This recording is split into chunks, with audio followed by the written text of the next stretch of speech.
Dans certaines équipes, le plus violent, ce n'est même pas le travail, c'est ce qu'on laisse faire entre collègues. On parle souvent du manque de moyens, on parle des plannings, on parle de la fatigue, mais il y a une autre violence plus sourde, plus sale, plus difficile à prouver. Les clans, les rumeurs, les petites humiliations, les regards, les phrases glissées dans le dos, les collègues qu'on isole petit à petit. Et le pire, c'est que tout le monde le voit. Tout le monde sait qui parle mal. Tout le monde sait qui écrase les autres. Tout le monde sait qui met une ambiance toxique dans le service. Mais souvent, personne ne bouge. Alors la personne ciblée finit par douter d'elle-même. Elle se demande si elle est trop sensible, si elle a mal compris, si elle exagère, si le problème vient d'elle. Et c'est là que le système devient cruel. Au lieu de protéger la personne qui subit, on lui demande de tenir, de prendre sur elle, de faire des efforts, de ne pas faire de vagues, de laisser faire. Mais laisser passer quoi exactement? Des comportements qui détruisent la confiance? Des ambiances qui font fuir les bons professionnels? Des équipes où l'on parle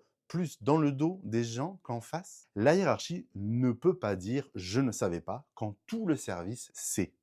Quand une personne quitte un poste à cause d'une ambiance toxique, ce n'est pas juste un départ, c'est un échec collectif. Et dans les métiers du soin, c'est encore plus grave, parce qu'une équipe qui se détruit de l'intérieur ne peut pas prendre soin correctement à l'extérieur. On ne peut pas parler de bienveillance avec les patients et tolérer la violence entre collègues.